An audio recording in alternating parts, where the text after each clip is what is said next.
Shalom. Shalom. Shalom. Shalom. Haleluya. Semua dalam kondisi sukacita hari ini, amin. Coba lihat senyumnya temannya satu sama lain.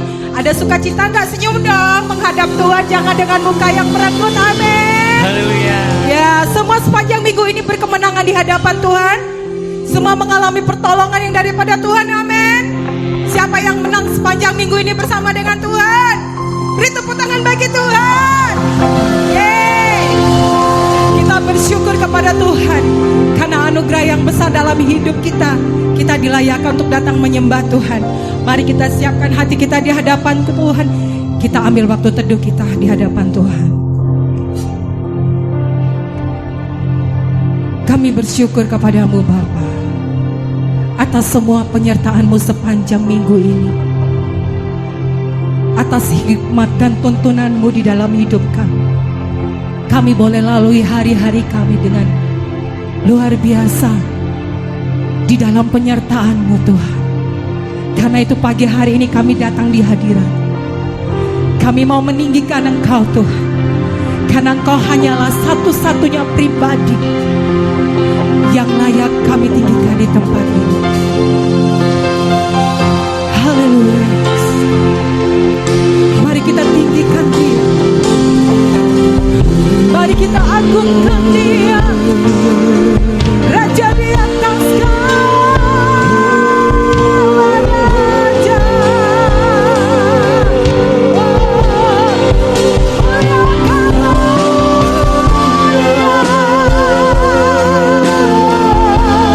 Ya Allah yang dahsyat, Ya Allah yang luar biasa dalam hidup kita, Ya Allah yang disembah, Allah yang dipuji.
tinggikan Engkau Rajaku, Kau Allahku, Kau Yesusku. I worship you my Jesus Christ. Kau Raja Kau yang bertata dalam hidupku Tuhan, yang bertata, Kau yang berkuasa, yang berkuasa. Yesus Tuhan.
Nyanyikan segala kebaikan Tuhan, kasih setianya selamanya.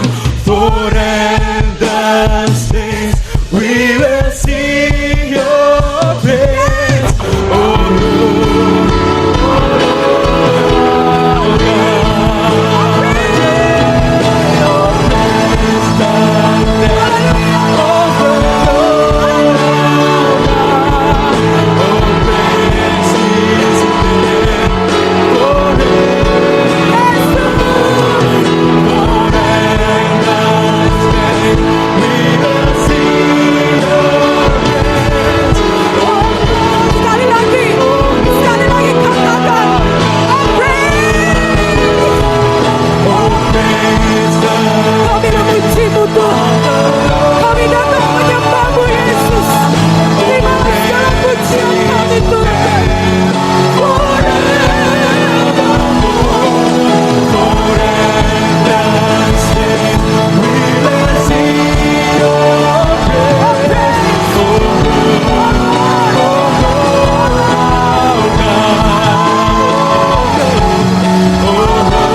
Amin. Kita percaya Dia Tuhan satu-satunya jalan keselamatan dalam setiap hidup kita. Amin.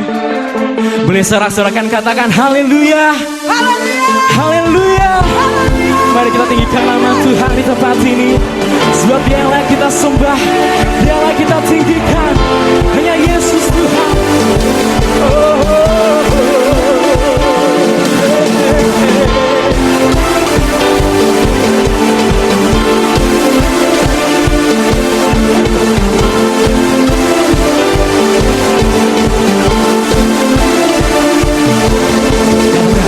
Melukis cakrawala, merangkai jagat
raya, mencipta alam semesta.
Berikan tepuk tangan satu sama lain. Katakan Tuhan Yesus hebat. Dia Tuhan yang hebat dalam setiap kehidupan kita. Amin. Amin.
Terima kasih Tuhan Yesus.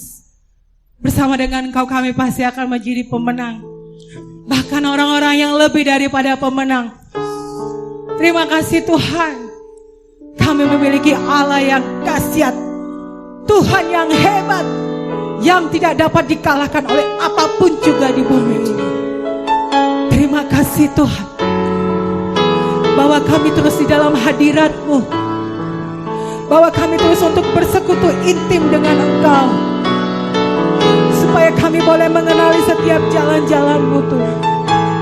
Karena kami tahu hanya di dalam hadirat-Mu kami mengalami kelepasan. Terima kasih buat kehadiran-Mu.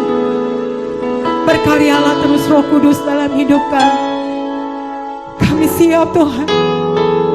Jadilah pada kami seperti apa yang Kau kehendaki. Terima kasih.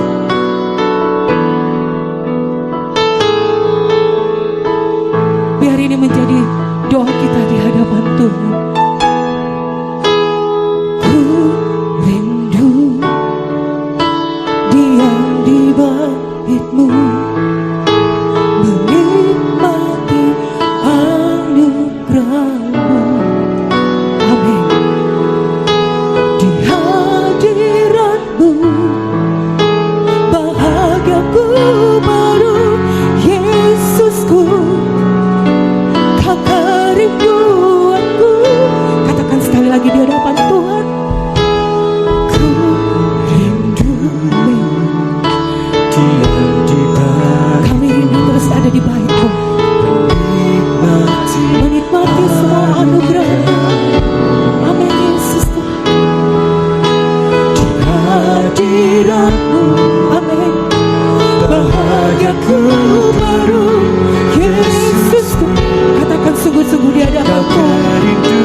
kasih jiwaku mengikutimu seumur hidupku Tuhan.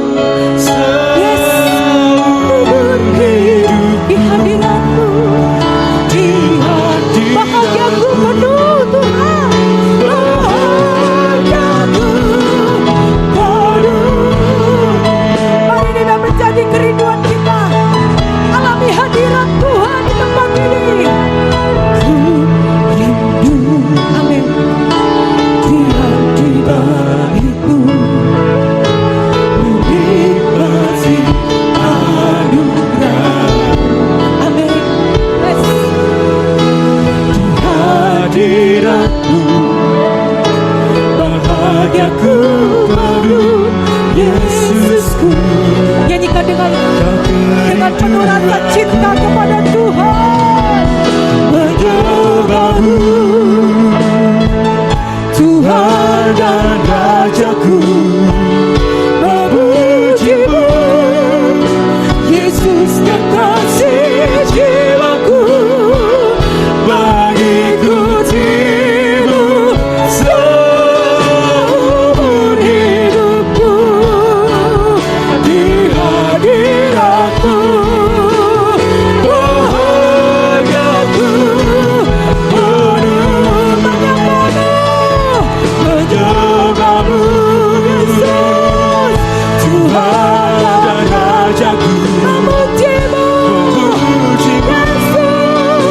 Yesus kekasih jiwaku, mengikutimu seumur hidupku, seumur hidup. sekali lagi katakan, Di hadiratmu, bahagia. Sekali lagi katakan, menyembahmu Yesus, Tuhan dan Rajaku, memujimu Yesus kekasih jiwaku, mengikutimu Yesus seumur hidupku, di hadiratmu, bahagiaku. katakan, menyembahmu. Mari jemaat Tuhan katakan, Menyembahmu menyembah, Tuhan dan Rajaku, memuji memujimu Yesus kekasih jiwa, Yesus kekasih jiwa, mengikutimu mengikut seumur hidupku. seumur Jesus, oh Yesus, di ini kerinduan kami, ini kerinduan kami Yesus. Sekali lagi katakan, menyembahmu, katakan, menyembahmu Yes, Tuhan dan Rajaku, kami sembahkan, memujimu Yesus kekasih jiwa, mengikutimu seumur hidupku Tuhan, seumur hidup di hadiratmu, bahagiaku penuh Yesus, bahagiamu, menyembahmu,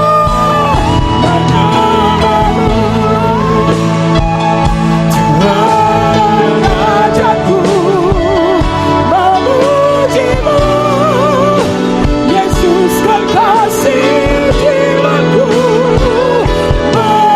mengikutimu seumur hidup, di hadiratmu, di hadiratmu, bahagiaku penuh, bahagiaku di hadiratmu, di hadiratmu, bahagiaku penuh, bahagiaku. katakan, ku ingin selalu bersekutu denganmu Tuhan Yesus. Ku ingin selalu bersekutu. Ini biar menjadi kerinduan kita di hadapan Tuhan. Naikkan pujian ini di hadapan Tuhan. Menikmati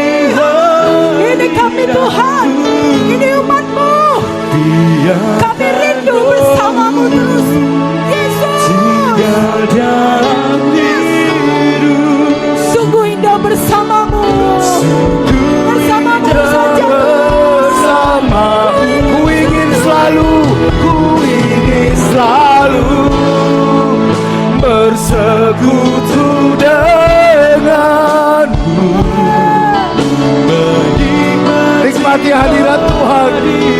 Izinkan hadiratnya memulihkan kita.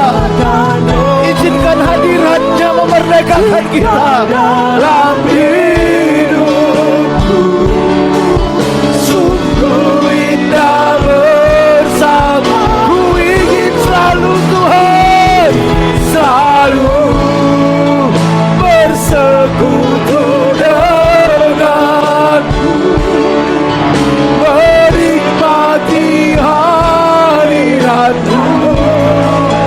Biarkan Roh-Mu tinggal dalam hidupku. Sungguh indah. Sekali lagi dengan segenap hati katakan, biar Roh-Nya melawat setiap kita, biar Roh-Nya memulihkan setiap kita. Dan menikmati hadirat-Mu. Biarkan Roh tinggal dalam hidupku. Sungguh indah, sungguh indah, sungguh indah bersama. Sungguh indah, sungguh indah bersama.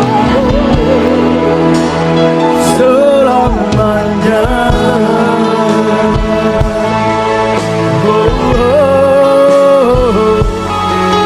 Hadirat-Mu yang memulihkan, hadirat-Mu Tuhan, penuhi kami dengan hadirat-Mu. Pulihkan gereja-Mu, pulihkan umat-Mu. Di hadirat-Mu kami menyembah-Mu, di hadirat-Mu kami bawa hidup kami sebagai persembahan yang hidup. Haleluya, haleluya. Terpujilah nama-Mu Tuhan, terpujilah nama-Mu Yesus.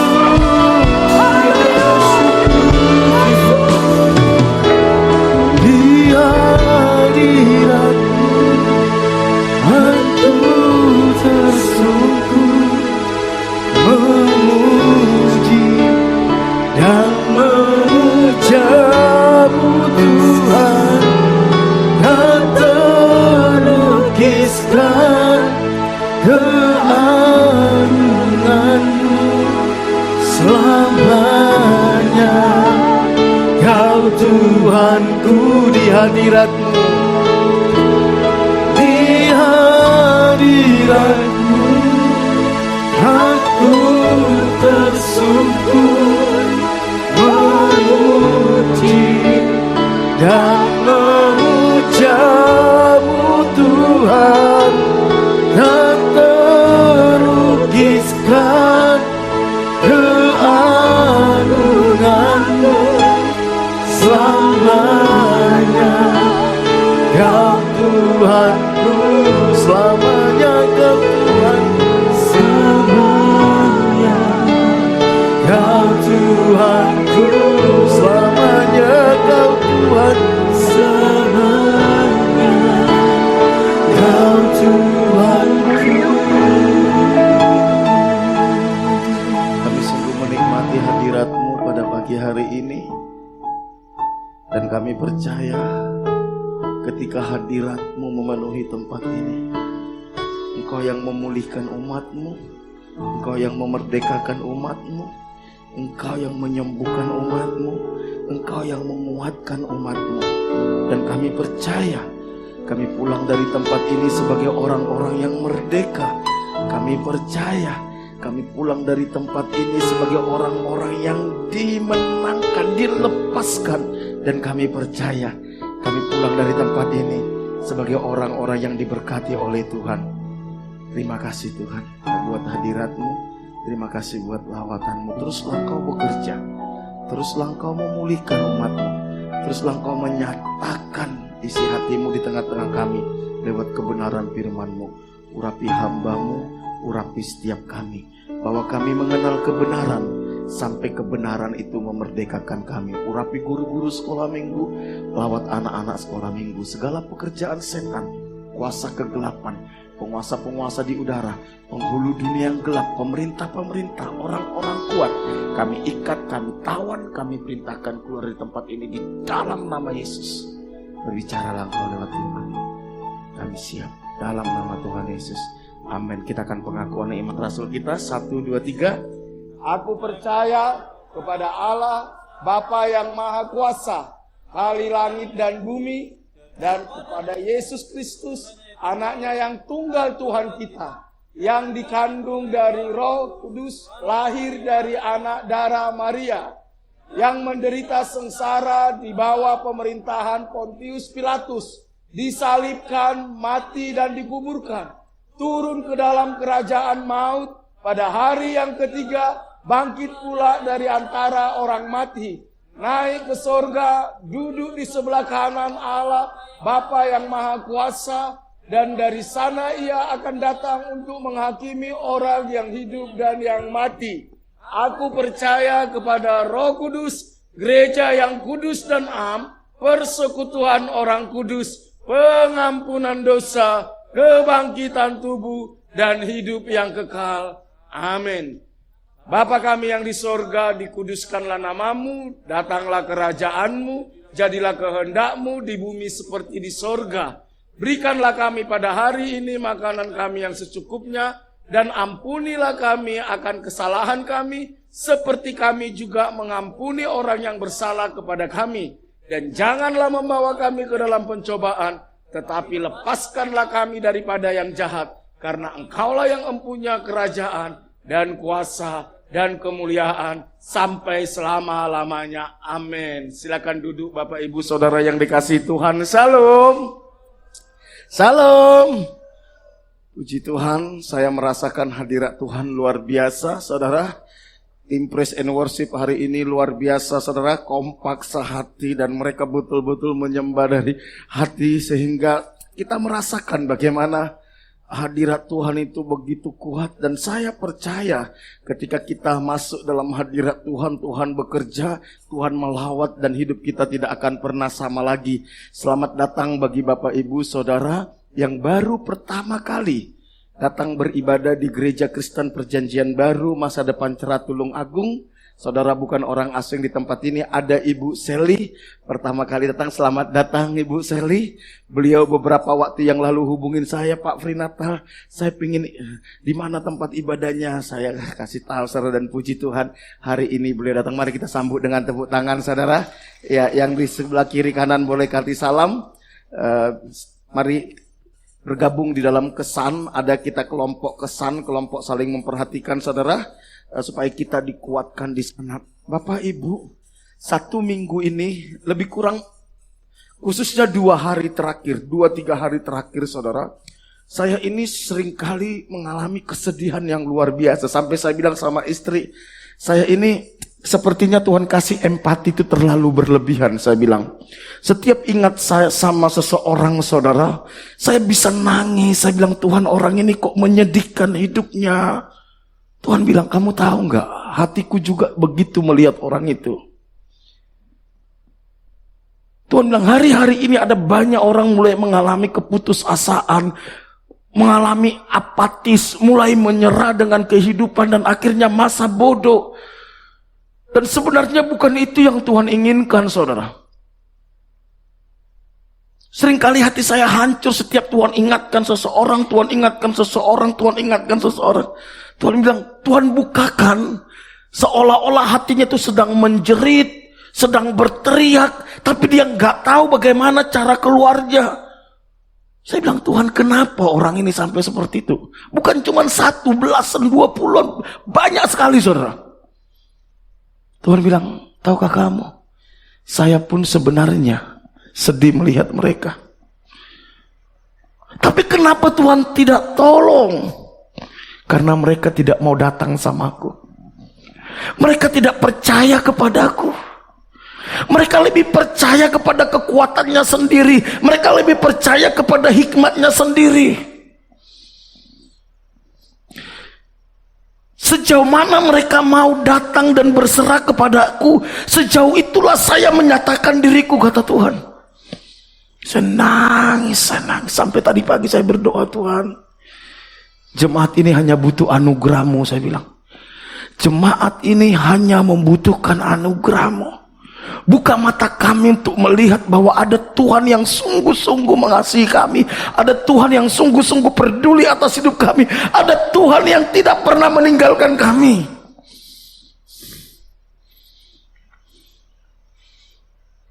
Saya bilang sama istri saya gak suka dengan perasaan ini, saya bilang. Saya nggak tahan kadang, kenapa ya Tuhan sampai orang ini mengalami ini, sampai orang ini mengalami ini. Saya bilang, Tuhan, sakit sekali. Saya tahu saudara sedang sesak dengan hidup ini, saudara sedang mengalami kesesakan yang luar biasa. Tapi saya mau kasih tahu kebenaran, Tuhan menunggu kita. Amin. Tuhan ingin kita datang kepada Dia dan berkata, Bapa, aku butuh belas kasih-Mu. Bapa, kasihani aku. Sama seperti Bartimeus ketika dia menjerit berkata, Yesus anak Daud, kasihani aku. Yesus anak Daud, kasihani aku. Yesus anak Daud, kasihani aku. Memang hari-hari ini gak mudah, saudara. Berat. Tapi saya tahu belas kasihan Tuhan itu cukup bagi kita. Amin.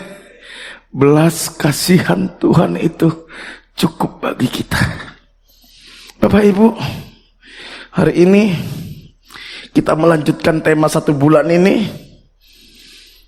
Tema kita iman dan nalar yang sehat.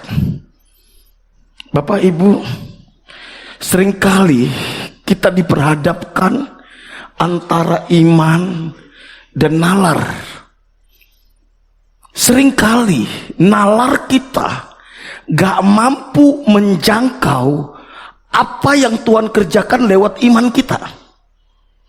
Itulah yang membuat kita akhirnya bingung dalam hidup ini.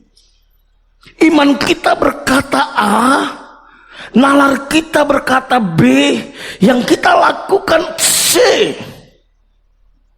Itu yang membuat kita gak bisa level up, saudara.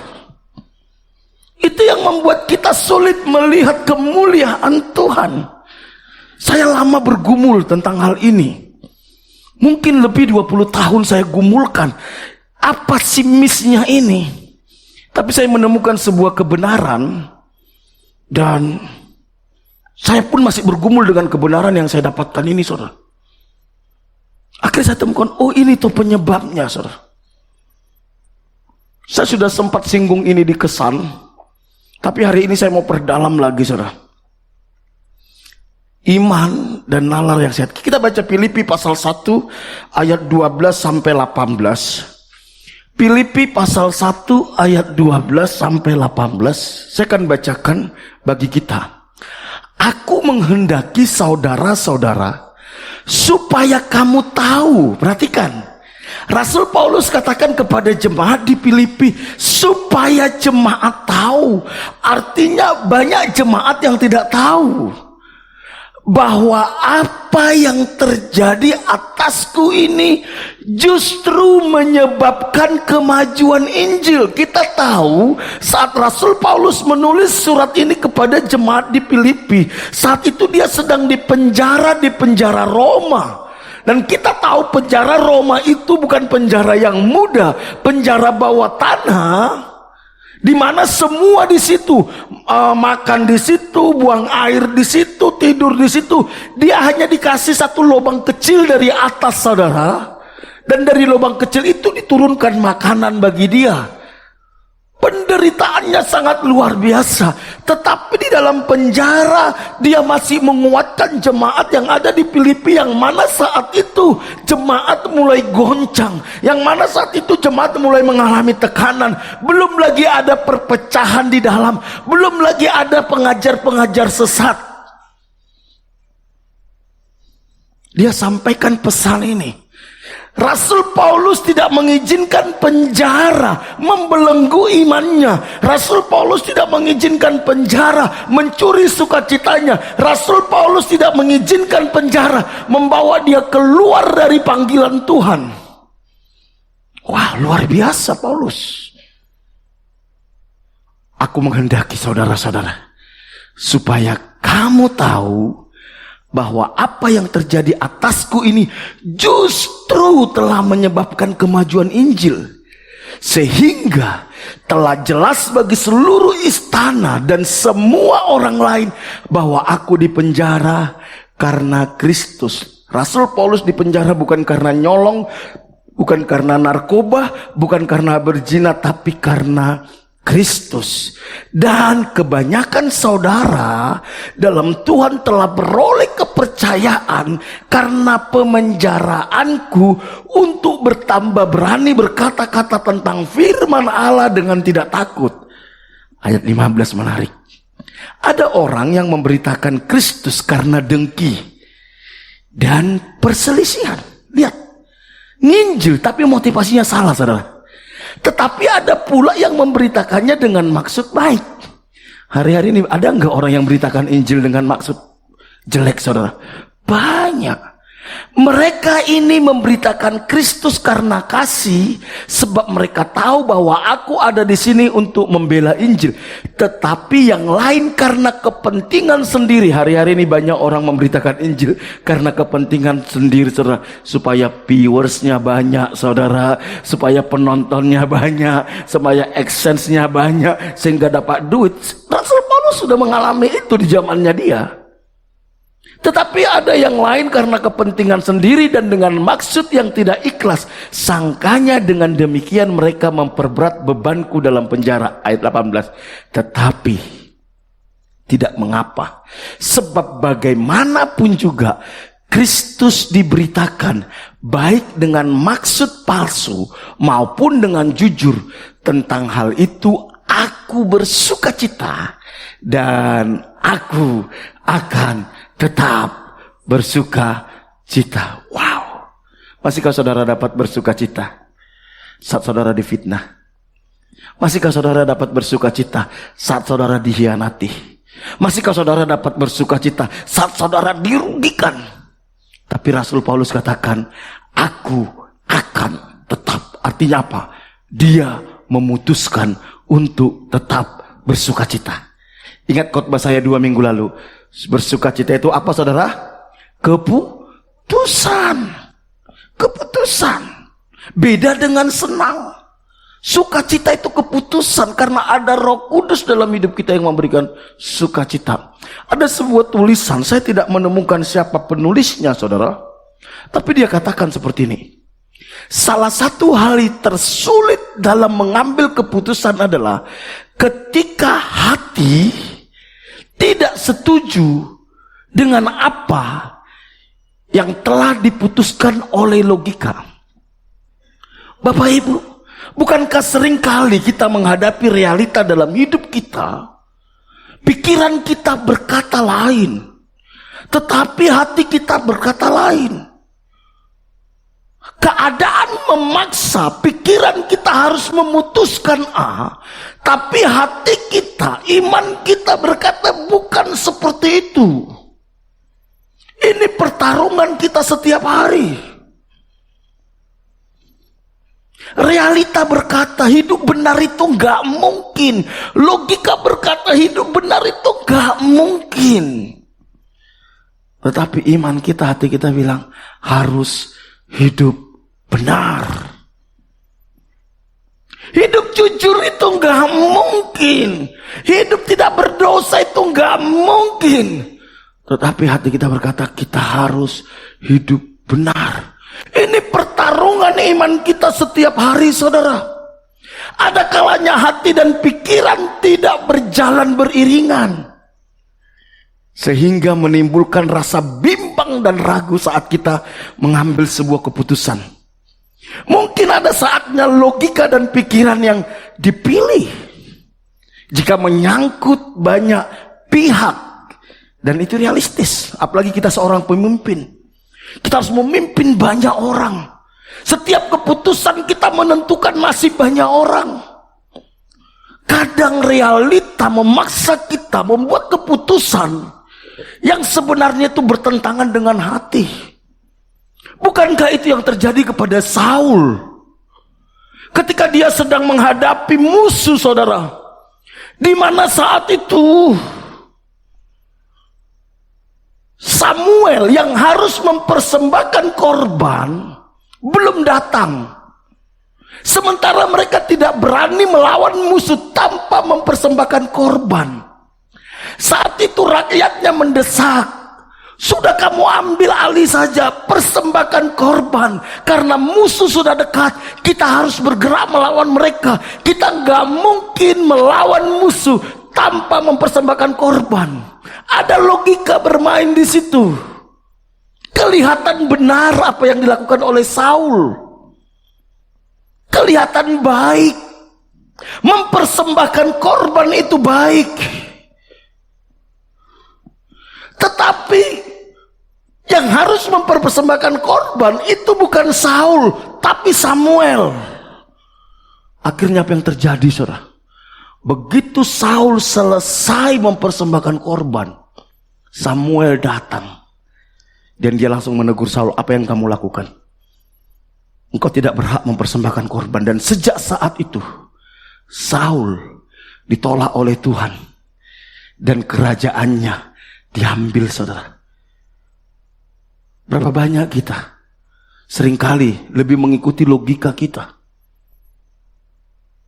daripada iman kita, daripada Tuhan berbicara dalam hati kita. Saudara, mari kita belajar bagaimana menyeimbangkan antara logika dengan hati nurani, dengan iman. Bagaimana menyeimbangkan nalar dengan iman kita. Ketika kita mampu menyeimbangkan ini, disitulah kita bisa melihat terobosan demi terobosan. Dan saya tahu di zaman ini gak mudah. Sistem dunia sepertinya sedang memaksa kita untuk tunduk kepada logika daripada kebenaran yang ada di dalam hati kita. Sistem dunia. Makanya lihat banyak gereja sekarang, mereka mau gak mau harus memberkati LGBT. Gereja mulai rusak, mulai mengikuti pola dunia, melakukan segala cara. Bapak Ibu, saya coba jelaskan ini. Saya tahu ini tidak mudah, saudara. Ini yang saya bilang saya pelajari bertahun-tahun. Perhatikan. Ada dalam tubuh kita ini, ada tubuh, ada jiwa, ada roh.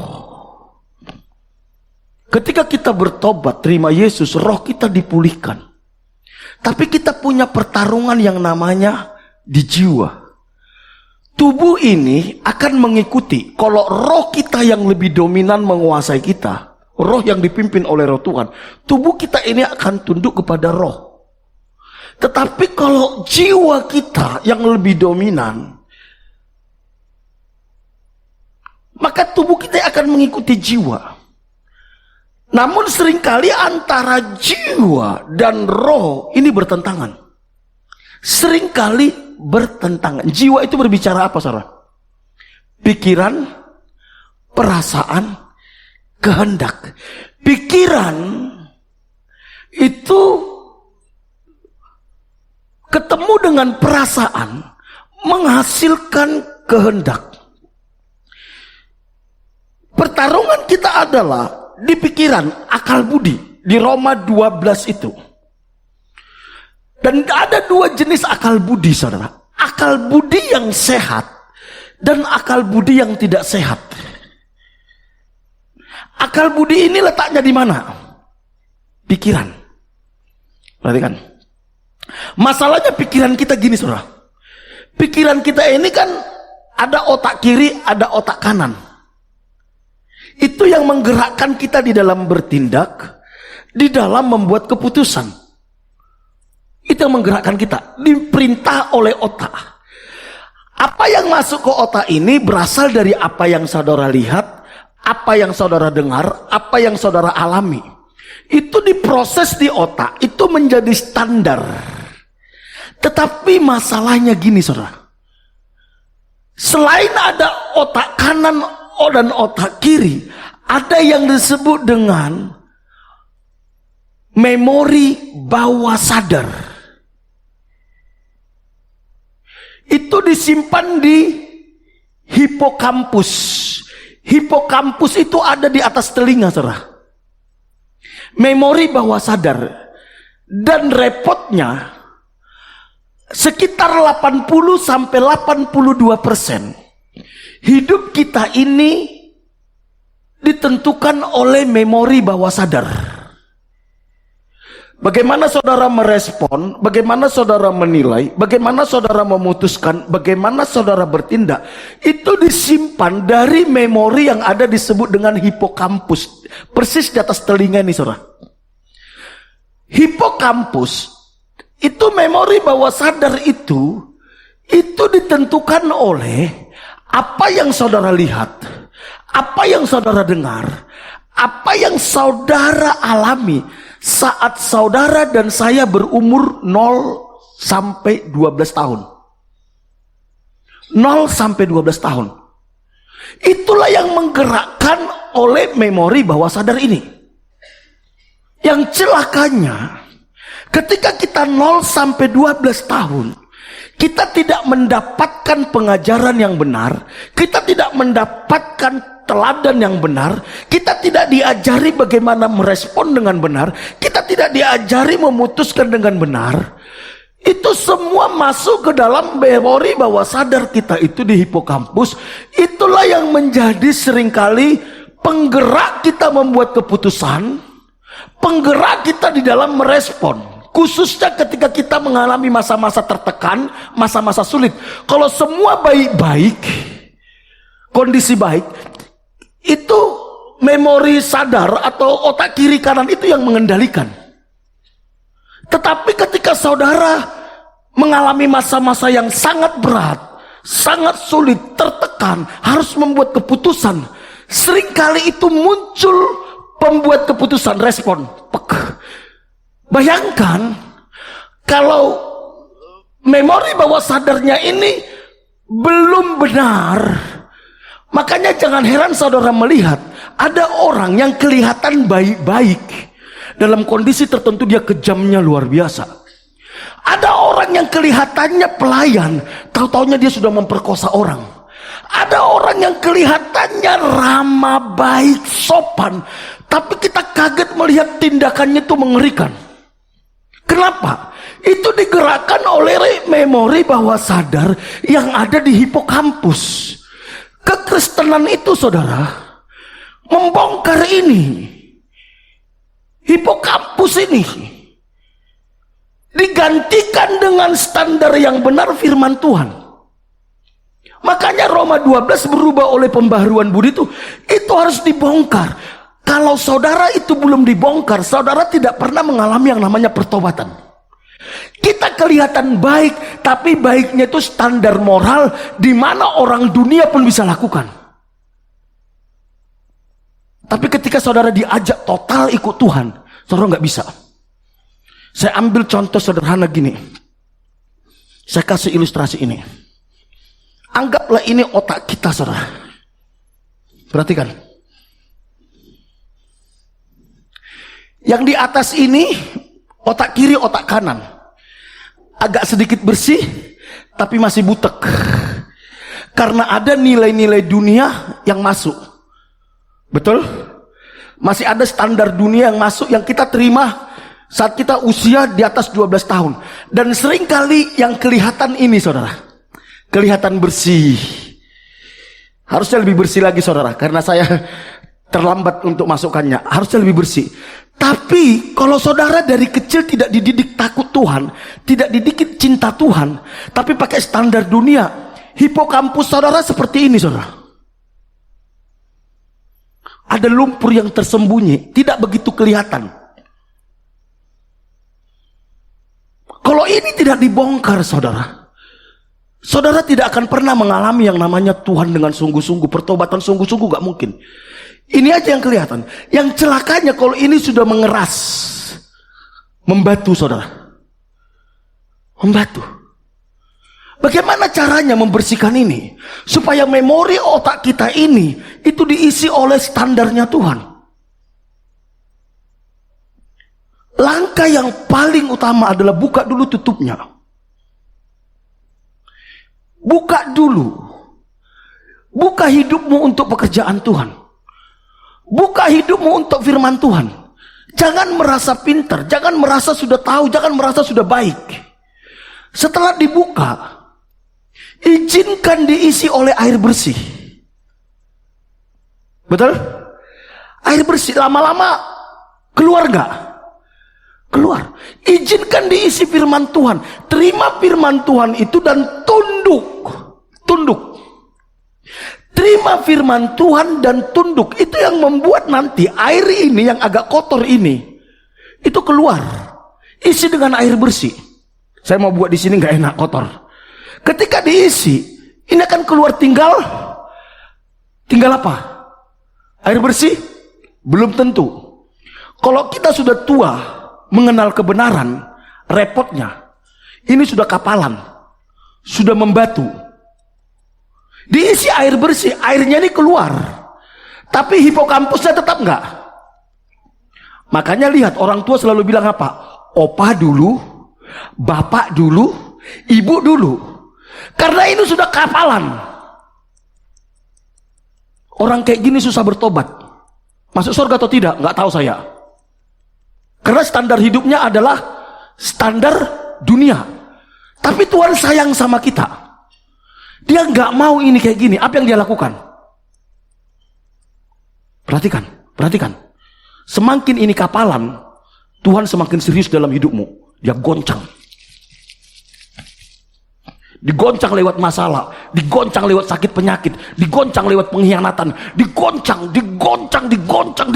lewat bangkrut, kegagalan, digoncang. Udah digoncang, sudah mulai lembut dia, disiram lagi firman. Makanya semakin saudara mengeraskan hati akan firman Tuhan, goncangannya semakin kencang. Sampai habis-habisan, saudara. Digoncang. Saudara tahu kenapa Daud gagal? Kenapa Daud sampai berzina? Dia punya pengalaman pahit masa kecil. Ditolak sama keluarganya. Ada memori di hipokampusnya. Akhirnya dia gampang jatuh dalam dosa perzinahan dengan siapa? Batseba. Begitu dia jatuh dengan Batseba, saudara lihat. Setelah dia jatuh dalam perzinahan, Daud sampai matinya hidupnya gak pernah tenang. Gak pernah tenang. Digoncang, dikejar-kejar sama anaknya Absalom, mau dibunuh. Anaknya yang satu memperkosa yang lain, anaknya yang satu ribut dengan anak yang lain. Digoncang hidupnya sampai matinya.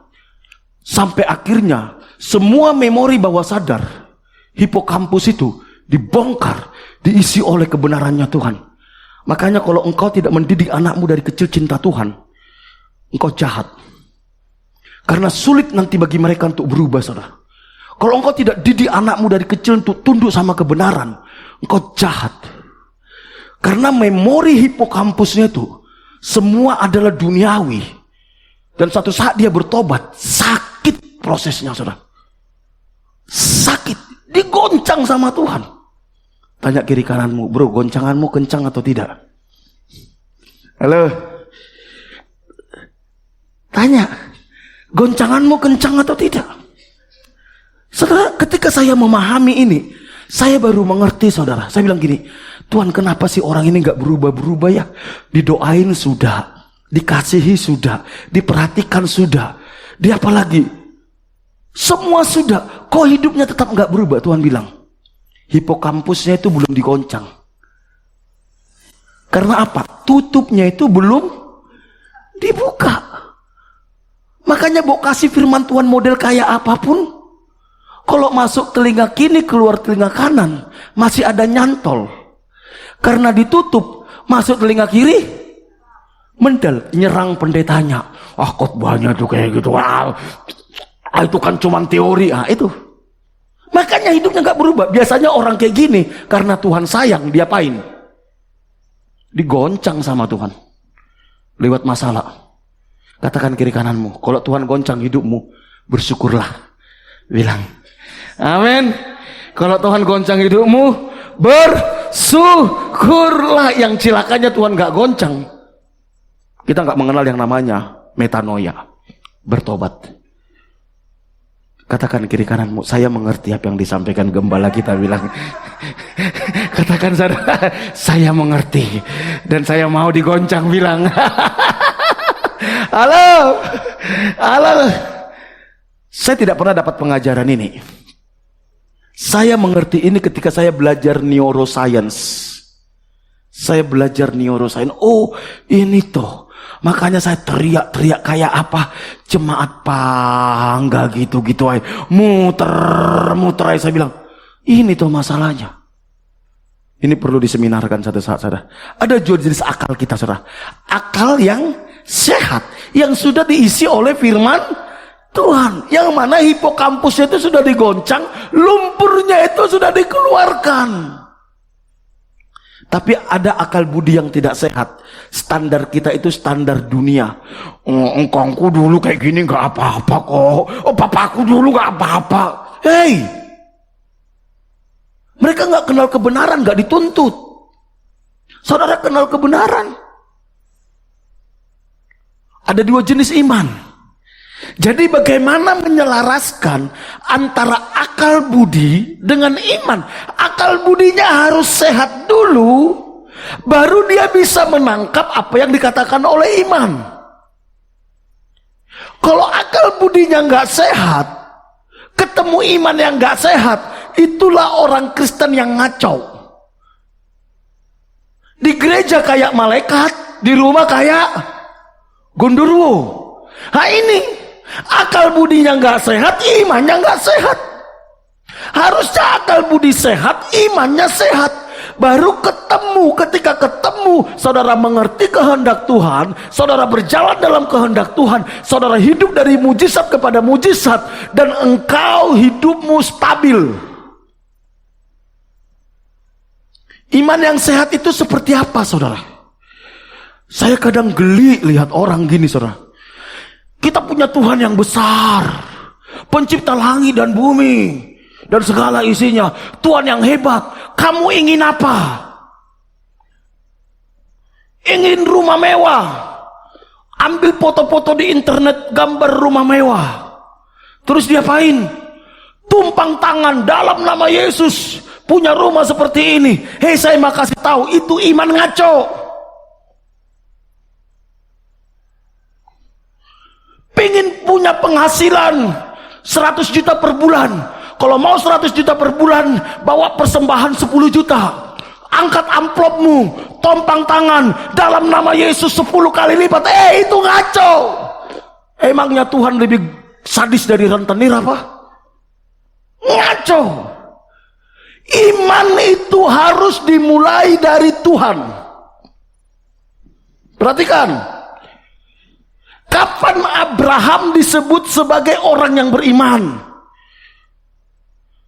Iman itu dimulai ketika Tuhan berbicara apa yang Tuhan sediakan bagi kita, apa yang Tuhan kehendaki bagi kita, dan kita percaya itu, kita ikuti apa maunya Tuhan untuk mendapatkan hal itu. Itu iman. Bukan engkau lihat gambar mobil mewah, engkau tidur-tidur, tumpang tangan tiap hari, mau sampai Tuhan Yesus datang kedua kali, engkau tidak dapat mobil mewah, saudara. Pastikan apa maunya Tuhan dalam hidupmu. Kalau Tuhan ingin kau jadi pengusaha, dan kau yakin Tuhan sedang berbicara itu, imani. Bagaimana jadi pengusahanya? Tanya, Tuhan, untuk jadi pengusaha yang sukses seperti yang Tuhan mau, saya harus bagaimana? Tuhan bilang, lakukan ini, step awal dulu. Step awal, iya Tuhan, oke. Setelah itu Tuhan, tunggu perintah. lakukan ini, lakukan lagi. Sampai itu terjadi. Itu iman yang benar. Abraham, Tuhan katakan Abraham keluar dari Ur Kasdim. Kemana? Ke negeri yang akan kutunjuk. Lalu Tuhan janji gini, keturunanmu akan seperti bintang di langit dan pasir di laut. Walaupun usianya sudah 75 tahun dan istrinya 65 tahun. Apa yang lakukan Abraham? Keluar dulu. Oke Tuhan, saya keluar dari Ur Kasdim. Kemana Tuhan? Udah ikutin aja lah. Oke, habis itu Tuhan suruh pindah. Tuhan suruh lagi pindah. Tuhan kok belum nongol-nongol? Sabar. 10 tahun, 20 tahun, 30 tahun. Sabar. 40 tahun. Loh, Tuhan kok belum nongol? Setelah 24 tahun, Tuhan bilang, Abraham, tahun depan kamu punya anak. Oke Tuhan, siap. Istrinya ketawa, saudara. Mosok nenek-nenek punya anak? Apa kata dunia saya menyusui, katanya. Karena saat itu umurnya Sarah 89 tahun. Tapi karena Tuhan berjanji dan dia taat, lahirlah siapa? Iska. Apakah keturunan sudah seperti bintang di langit, pasir di laut? Belum. Anak sudah lahir, Tuhan mau gimana? Besarkan dia, cintai dia, dia lakukan dengan cinta. Ketika anaknya sudah berumur, ada yang bilang 30-an tahun, ada yang bilang 40 tahun, ada yang bilang belasan tahun. Tuhan bilangin sama Abraham, Abraham, bawa anakmu ke Gunung Muria. Diapain Tuhan? Sembelih. Loh, katanya seperti bintang di langit, pasir di laut, keturunanku. Anak tunggalku mau disembelih. Masuk nggak di logika, saudara? Masuk nggak? Nalar masuk nggak? Nalar nggak masuk, saudara. Nggak masuk. Tapi Abraham lebih tunduk kepada imannya. Nalarnya ditaklukkan. Oke, dibawa anaknya. Anaknya tanya, papi, ini sudah ada kayu bakar. Mana korbannya? Tuhan yang menyediakan. Sampai di Gunung Muria, dia ikat anaknya. Papi, apa yang lakukan? Tuhan yang suruh, nak, dia bilang. Perhatikan. Tahapan-tahapannya, dia ambil pisau waktu dia mau sembelih anaknya. Tuhan bilang dari surga, hei Abraham, stop. Ingat perkataan. Waktu di tengah jalan dia bilang kepada Isa apa? Tuhan yang, ketika engkau mengalami ujian, hati-hati dengan perkataanmu. Begitu dia mau sembelih anaknya, tiba-tiba di belakangnya ada domba yang tanduknya itu kesangkut akar pohon, saudara. Dia sembelihlah itu, saudara. Dan sejak saat itu Abraham punya satu label. Apa, saudara? Bapak orang beriman. Dia disebut sebagai bapak orang beriman bukan saat dia tidur-tidur atau menyembah di rumah. Woi, kapan dia disebut bapak orang beriman? Ketika dia taat. Itulah iman yang benar. Jadi kalau engkau tidak punya relasi dengan Tuhan, gak mengerti kehendak Tuhan, saudara punya iman gak? Gak mungkin punya iman. Makanya otak ini harus diisi dengan firman. Otak ini harus diisi oleh kebenaran. Dari situ nanti Tuhan berbicara. Itulah yang saudara pegang, yang disebut dengan rema. Jadi ada dua akal budi, yang sehat dan yang tidak sehat. Ada dua jenis iman. Iman yang diajarkan Alkitab atau iman yang tidak diajarkan Alkitab, yang digerakkan oleh kedagingan. Itu iman palsu. Saya nggak mau nanti jemaat bilang, Kak Afri, saya percaya Kak Afri bahwa saya nanti jadi orang hebat. Apa buktinya kamu orang hebat? Ya saya pingin aja. Itu bukan iman, saudara. Itu bukan, saudara. Temukan apa maunya Tuhan dalam hidupmu. Makanya kalau engkau tidak punya relasi yang baik dengan Tuhan, gak mungkin punya iman yang benar. Gak mungkin. Apalagi saudara lihat cewek cantik, tumpang tangan dalam nama Yesus, jadi istriku. Padahal udah punya suami. Malaikat bilang, gundulmu, katamu. Tak tunggu jandamu, katanya. Wah, repot, saudara. Repot kalau kayak gitu, saudara. Repot. Mari bangun. Pentingnya relasi. Oke. Akal budi yang sehat tidak akan bertentangan dengan iman yang diajarkan di dalam Alkitab. Jadi semua iman kita nggak mungkin bertentangan dengan firman. Sebab akal budi yang sehat akan bersifat selaras dengan ajaran Alkitab. Akal budi atau nalar yang sehat melihat segala sesuatu dari perspektifnya Tuhan. Belajarlah melihat segala sesuatu dari perspektifnya Tuhan. Perspektifnya Tuhan dari mana? Alkitab. Alkitab. Kita nggak tahu, sudah ada 7 tahun setiap hari ibadah harian 3 kali sehari. Kalau engkau lakukan ibadah harian, nggak mungkin hidupmu biasa-biasa. Kak, saya ibadah harian kok. Mosok ibadah harian atau membaca ibadah harian?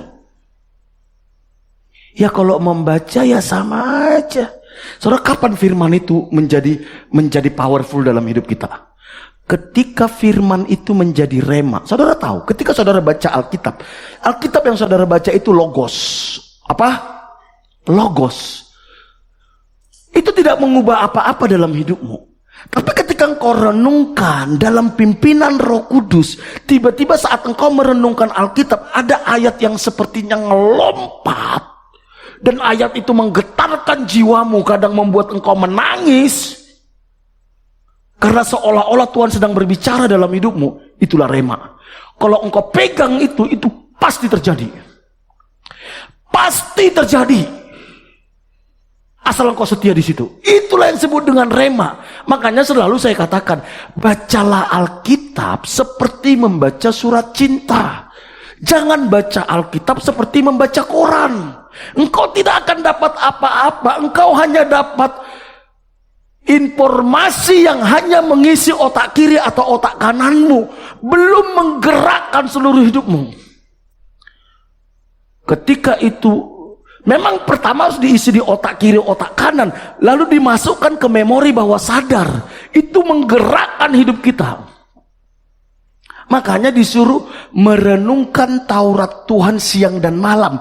Bukan membaca Taurat Tuhan, merenungkan. Seperti seekor kerbau. Itu bahasa aslinya itu sakah, saudara. Sakah. Gini, seperti seekor kerbau. Kalau pagi sampai siang dia datang ke padang rumput, makan rumput.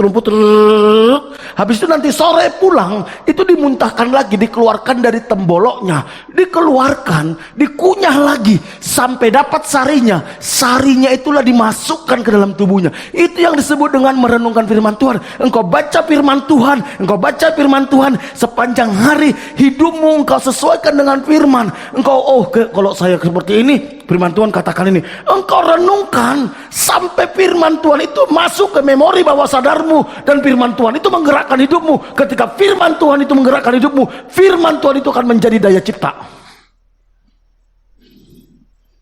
Kalau engkau renungkan isi Facebook, isi TikTok, itulah akal budi kita jadi rusak, saudara.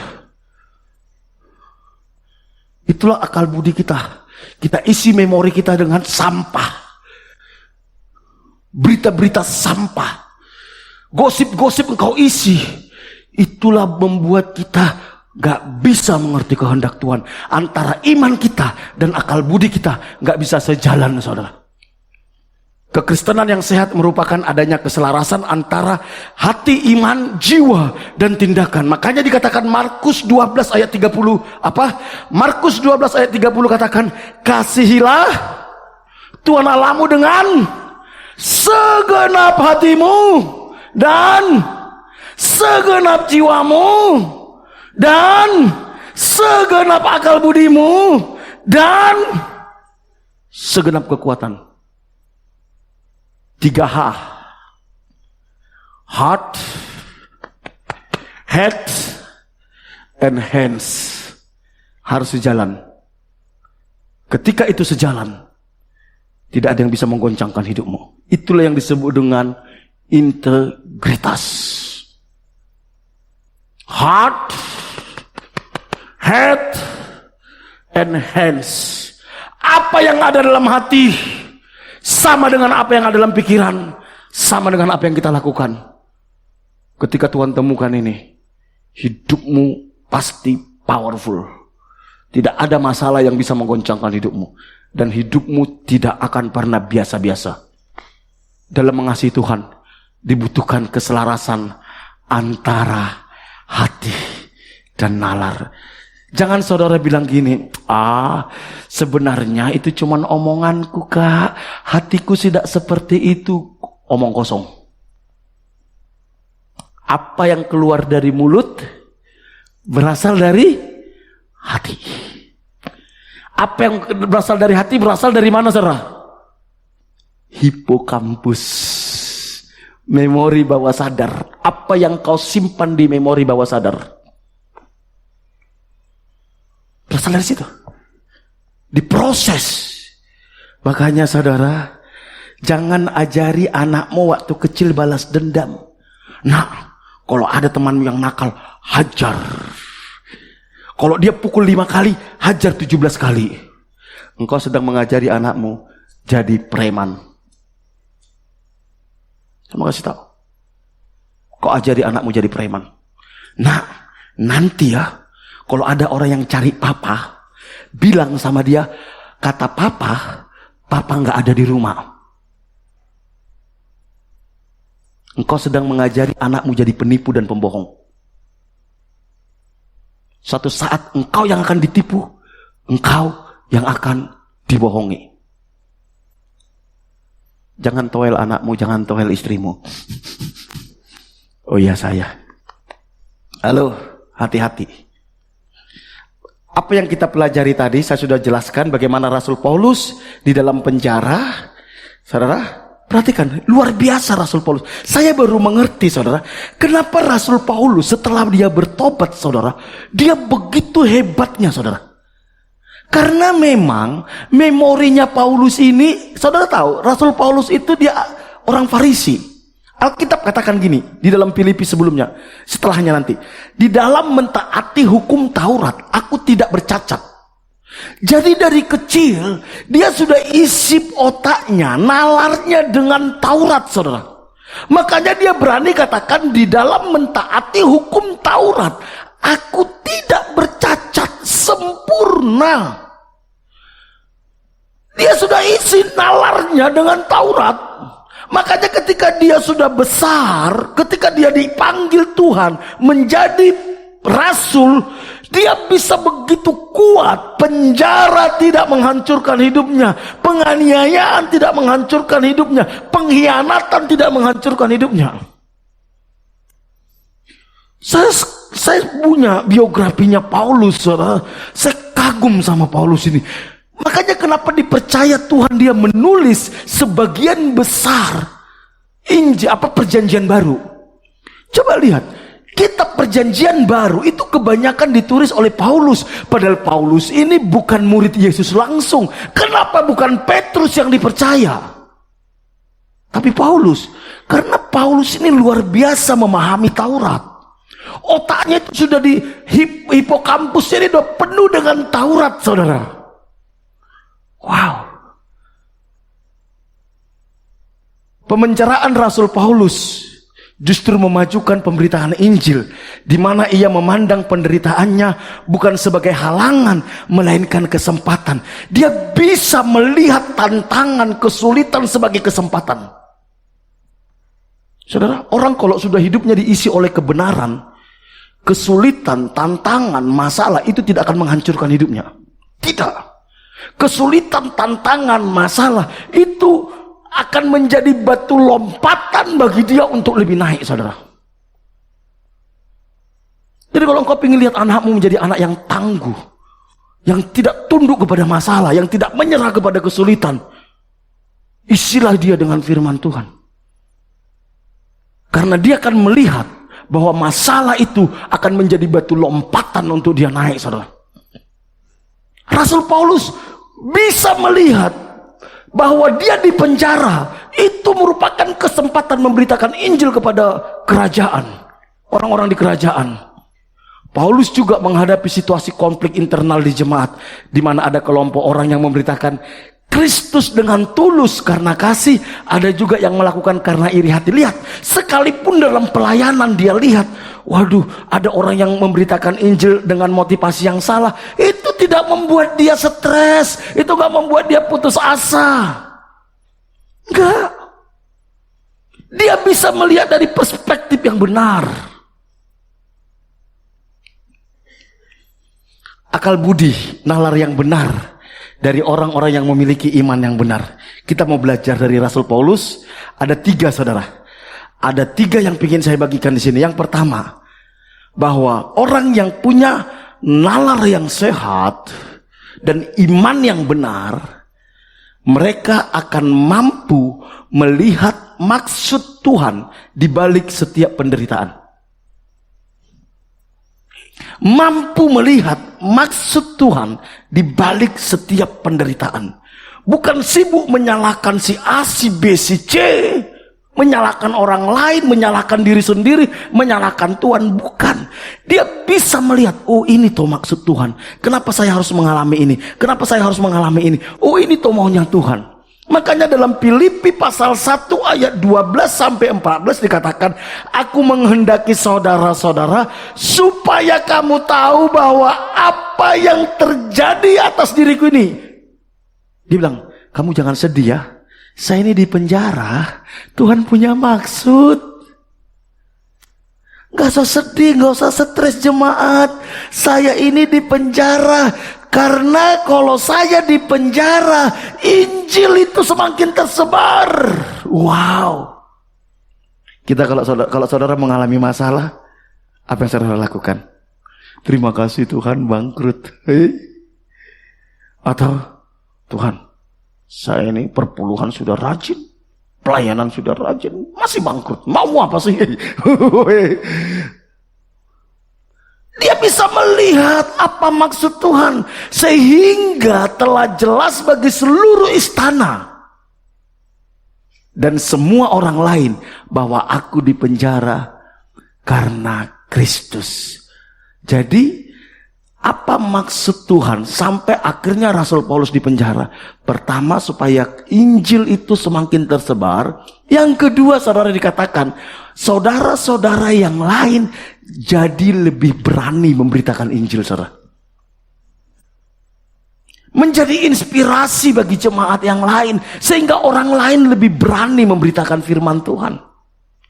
Mari Bapak Ibu saudara yang dikasihi Tuhan, bangunlah nalar yang sehat dan iman yang sehat, sehingga saudara bisa melihat apa maksud Tuhan di balik setiap kesulitan, di balik setiap penderitaan, di balik setiap hal-hal yang tidak enak dalam hidup kita. Yang kedua, saudara, yang kedua, ketika kita punya nalar yang sehat dan iman yang benar, kita punya keyakinan bahwa rencana Tuhan tidak pernah gagal. Halo? Kita tidak give up, kita tidak menyerah, kita tidak hopeless, kita tidak putus asa.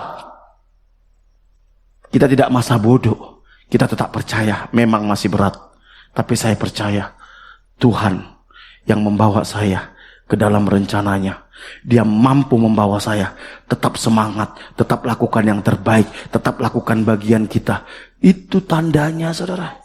Makanya Filipi pasal 1 ayat 15 sampai 18 dikatakan, dan ada orang yang memberitakan Kristus karena dengki dan perselisihan, tetapi ada pula yang memberitakannya dengan maksud baik.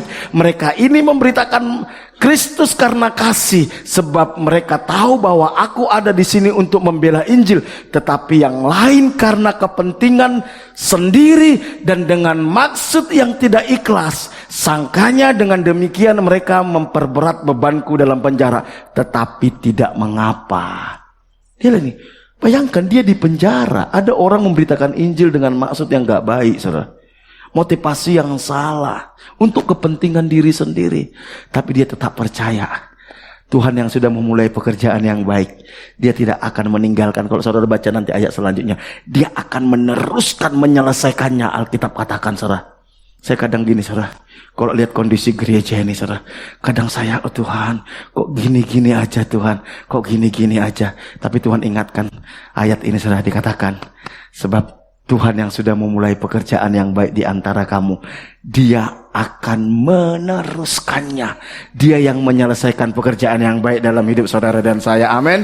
Bukan karena kuat gagah kita, bukan karena hebat kita. Yang pasti kalau Tuhan sudah mulai pekerjaan yang baik dalam hidupmu, percayalah, asal engkau mau berjalan, asal engkau isi pikiran kita dengan pikiran Kristus, Dia akan tuntun sampai kita mengakhiri pertandingan iman dengan baik, dan bagi kita tersedia mahkota kehidupan. Amin. Amin. Mari saudaraku yang dikasihi Tuhan, jangan putus asa. Jangan putus asa. Memang berat, memang berat, memang berat. Tapi ada Tuhan yang mengerjakannya, bukan karena hebat kita, bukan karena kuat kita. Makanya saya suka lagu itu, saudara. Ku percaya Kau Tuhan yang tak pernah gagal, menjadikanku lebih dari pemenang. Ku percaya Kau Tuhan yang tak pernah lalai, menggenapi janji-janjimu. Apa yang Tuhan sudah janjikan, imani. Pasti digenapi. Asal engkau tidak menyerah, asal engkau tidak mencari jalanmu sendiri. Saya sudah lihat bagaimana Tuhan lakukan itu dalam hidup saya. Minggu lalu kita sudah diajari bagaimana kalau engkau berjalan dalam iman, saudara.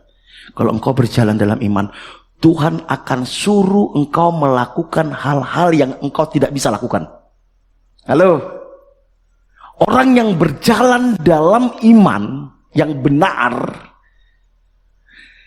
mereka akan disuruh Tuhan melakukan hal-hal yang mereka tidak mungkin bisa lakukan. Karena apa?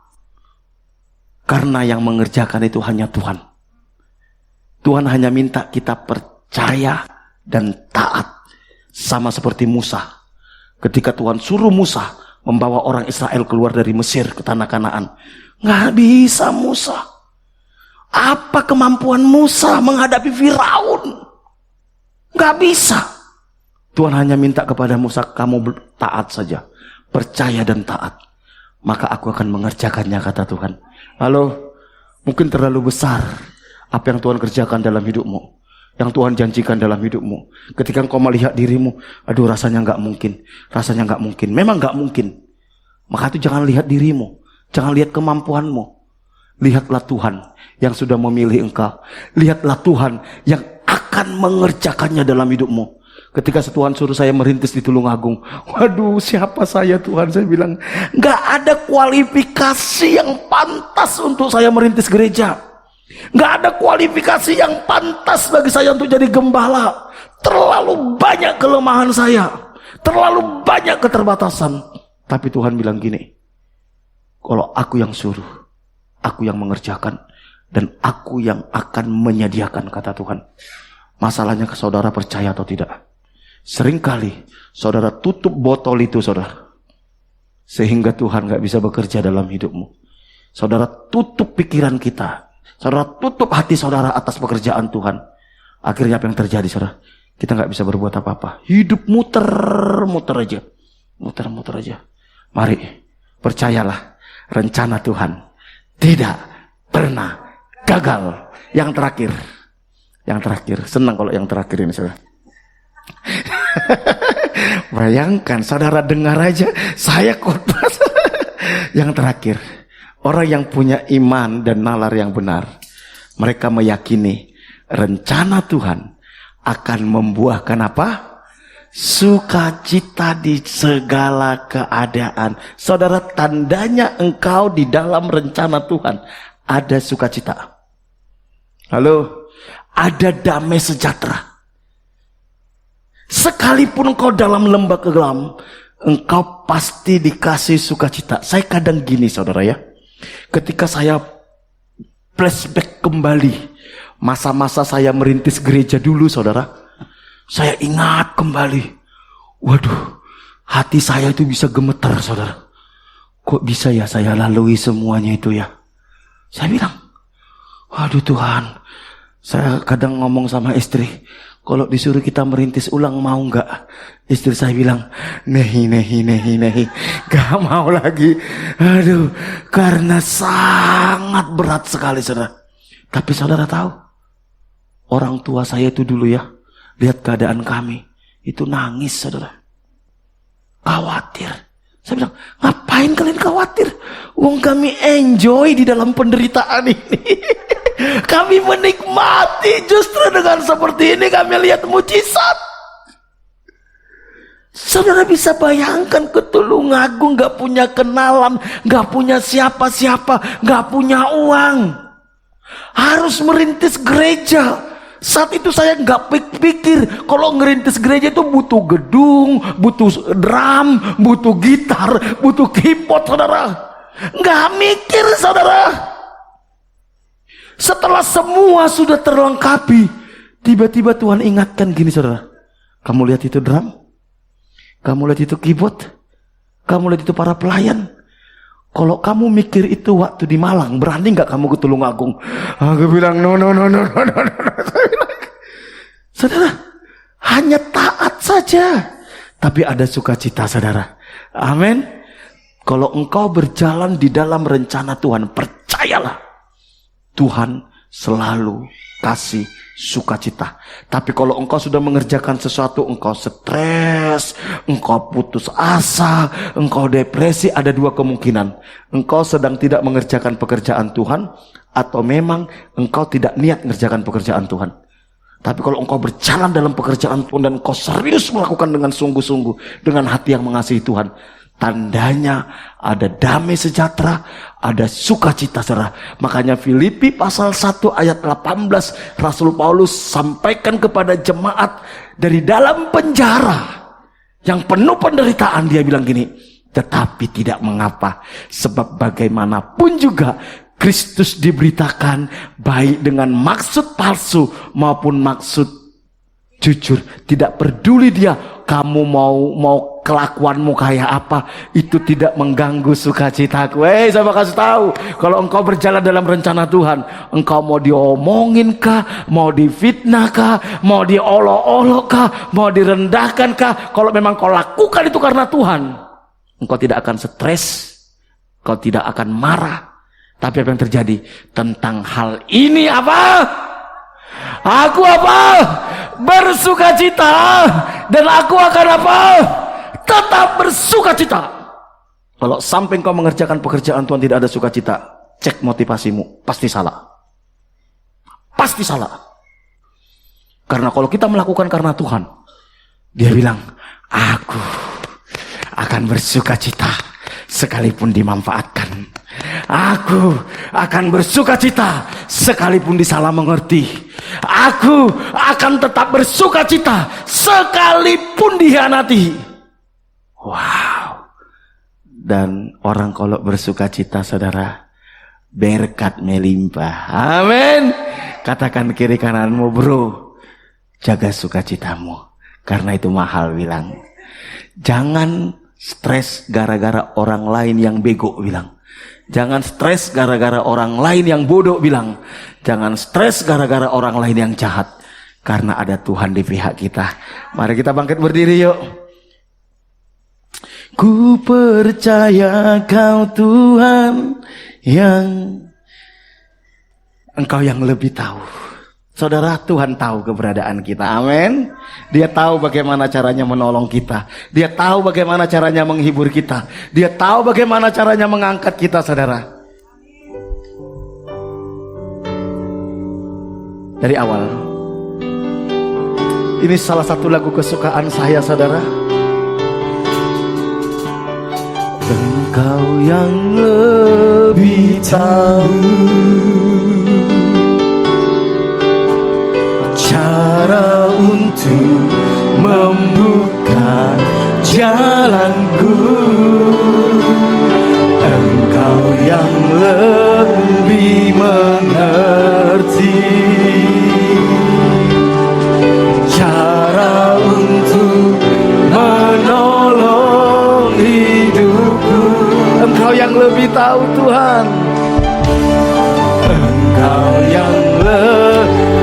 tahu, yes, cara untuk membuka jalanku.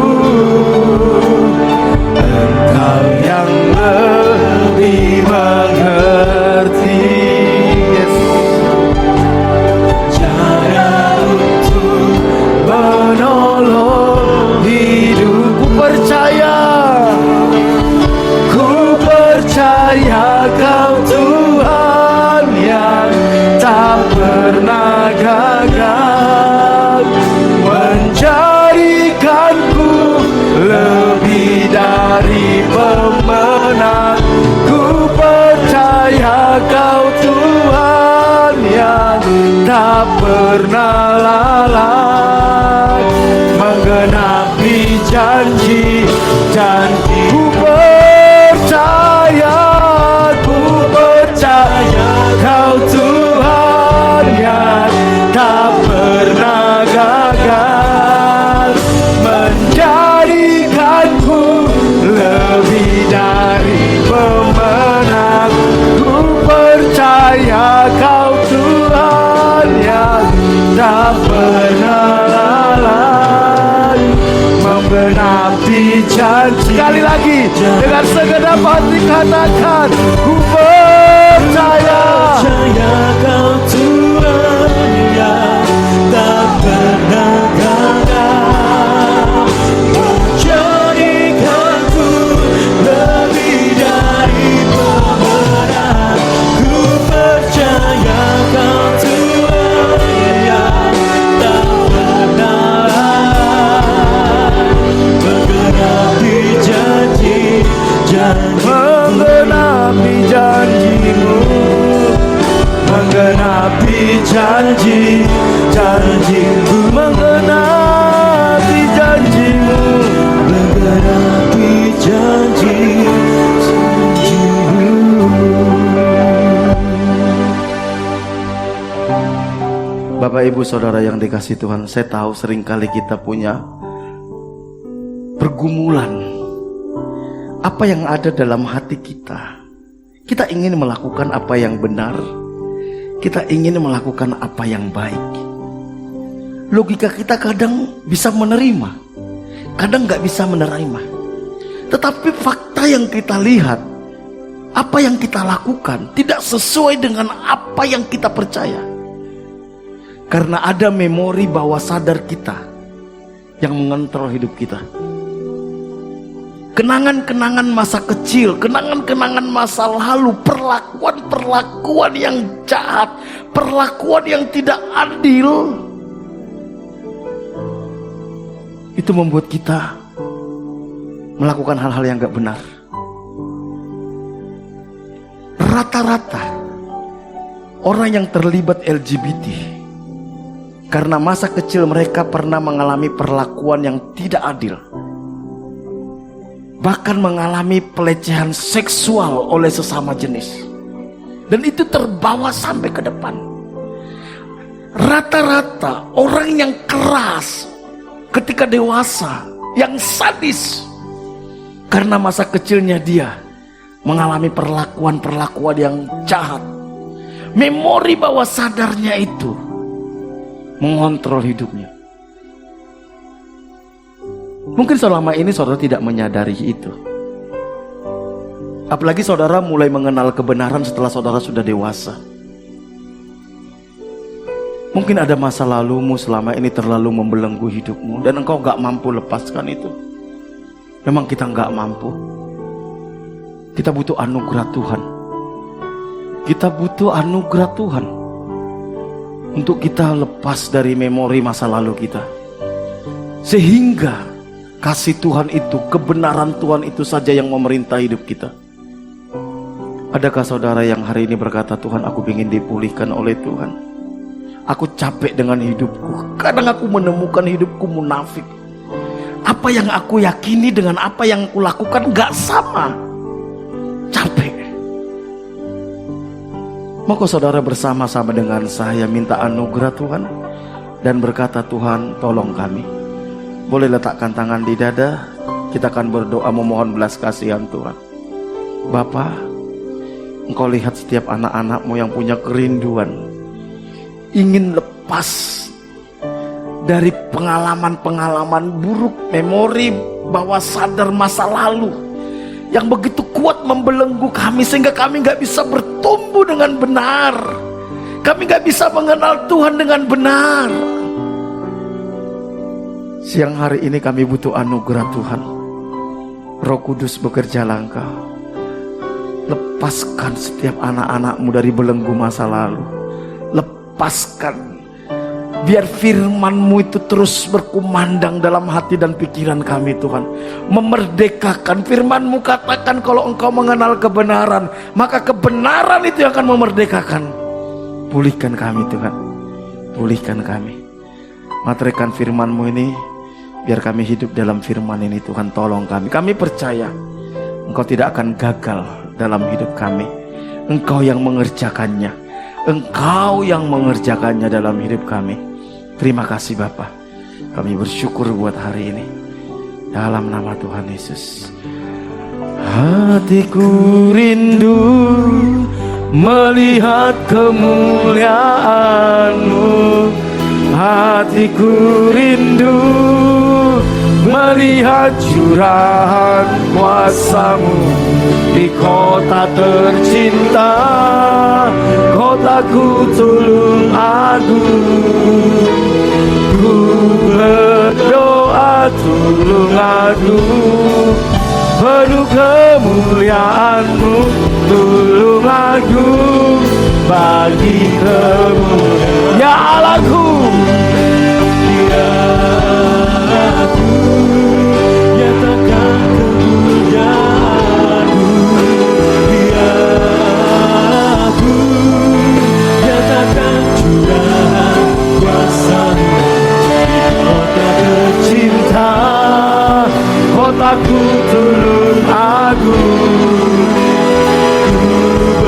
Ku berdoa tulung agung, penuh kemuliaan-Mu, tulung agung bagi kemuliaan-Mu. Bapa, siang hari ini kami membawa kota ini di hadapan-Mu. Kami mohon belas kasihan Tuhan. Kami mohon anugerah Tuhan atas kota ini. Biar berkat Tuhan tercurah atas kota ini. Keselamatan yang daripada-Mu Tuhan melawat kota ini. Jamalah penduduk kota ini, celikanlah mata rohani mereka. Bawa mereka untuk mengenal kebenaran. Bawa mereka untuk mengenal kasih karunia yang Kau sediakan dalam Kristus Yesus. Dan mereka menerima Engkau sebagai Tuhan dan Juru Selamat pribadi. Pertemukan kami dengan orang-orang yang siap untuk dilayani dari kota ini. Kami merindukan revival, kami merindukan kebangunan rohani terjadi di kota ini. Lawatlah kota ini, berkatilah ekonomi kota ini, berkatilah pemerintahan kota ini. Kami berdoa sungguh-sungguh buat hamba-hamba-Mu yang Kau tempatkan di pemerintahan, mulai dari bupati, wakil bupati, anggota DPRD, semua jajaran sampai ke bawah, baik itu eksekutif, yudikatif, legislatif. Kami bawa mereka di hadapan Tuhan. Lindungi mereka dari tipu muslihat iblis. Biar mereka melakukan tanggung jawab mereka dengan hati yang takut akan Tuhan. Berikan hikmat bijaksana kepada mereka di dalam melaksanakan tanggung jawab mereka. Berkati mereka segala kecurangan yang ada di kota ini. Biar Tuhan yang membongkarnya. Segala rancangan orang jahat atas kota ini digagalkan dalam nama Tuhan Yesus. Berkati anak-anak Tuhan yang duduk di pemerintahan. Biar Engkau memberkati mereka. Engkau memakai mereka menjadi alat-Mu. Biar lewat hidup mereka nama Tuhan dipermuliakan.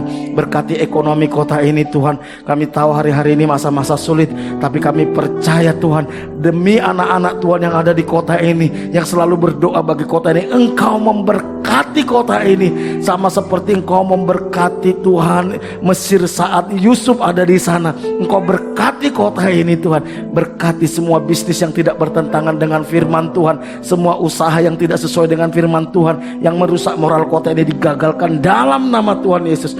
Berkati anak-anak Tuhan, baik itu pengusaha, pegawai, karyawan, semua yang ada di kota ini. Pulihkan gereja Tuhan, pulihkan hamba-hamba Tuhan, pulihkan umat Tuhan yang ada di kota ini. Biar kami menjadi terang, menjadi berkat atas kota ini. Terima kasih, kami serahkan kota ini ke dalam anugerah Tuhan. Kami bersyukur buat ibadah kami pada pagi hari sampai siang hari ini.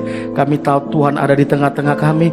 Kami percaya Tuhan memberkati kami, dan kami percaya kami pulang dari tempat ini sebagai orang-orang yang diberkati Tuhan. Kami percaya kami pulang dari tempat ini sebagai orang-orang yang berkemenangan. Hamba-Mu berdoa buat setiap umat-Mu sepanjang minggu ini tanpa terkecuali Tuhan, mulai bayi sampai orang tua. Biar Tuhan yang melindungi umat-Mu dari panah api si jahat, dari tipu muslihat iblis, dari serangan kuasa kegelapan, dari mara bahaya, kecelakaan, virus-virus, sakit, penyakit, dari keinginan-keinginan yang jahat. Bahwa kami sepanjang minggu ini berjalan dalam kebenaran demi kebenaran-Mu. Roh Kudus tolong kami, tuntun langkah-langkah kami. Berkatilah setiap umat-Mu Tuhan. Berkati setiap rumah tangga, hubungan suami istri, orang tua dengan anak, sesama saudara. Kasih dan kebenaran-Mu memerintah dalam setiap rumah tangga. Pulihkan kesehatan umat-Mu, jemaat yang sakit Tuhan sembuhkan di dalam nama Tuhan Yesus. Kami berdoa khusus buat Bu Lina yang hari ini masih di rumah sakit. Kami percaya kuasa bilur-bilur-Mu menyembuhkan di dalam nama Yesus. Jamah dia, Roh Kudus yang ada dalam tubuhnya, dalam hidupnya, yang menyembuhkan dia dalam nama Yesus. Berkati usaha pekerjaan umat-Mu, apapun yang mereka kerjakan sepanjang minggu ini bersama dengan Tuhan. Tuhan buat terobosan, Tuhan buat mujizat. Berkati, bukakan tingkap-tingkap langit, curahkan berkat-Mu, halaukan belalang pelahap. Cukupi segala kebutuhan umat-Mu. Tolong mereka dalam masalah mereka Tuhan. Pertemukan dengan orang-orang yang tepat Tuhan. Sepanjang minggu ini ada terobosan terjadi di dalam keuangan, dalam pekerjaan.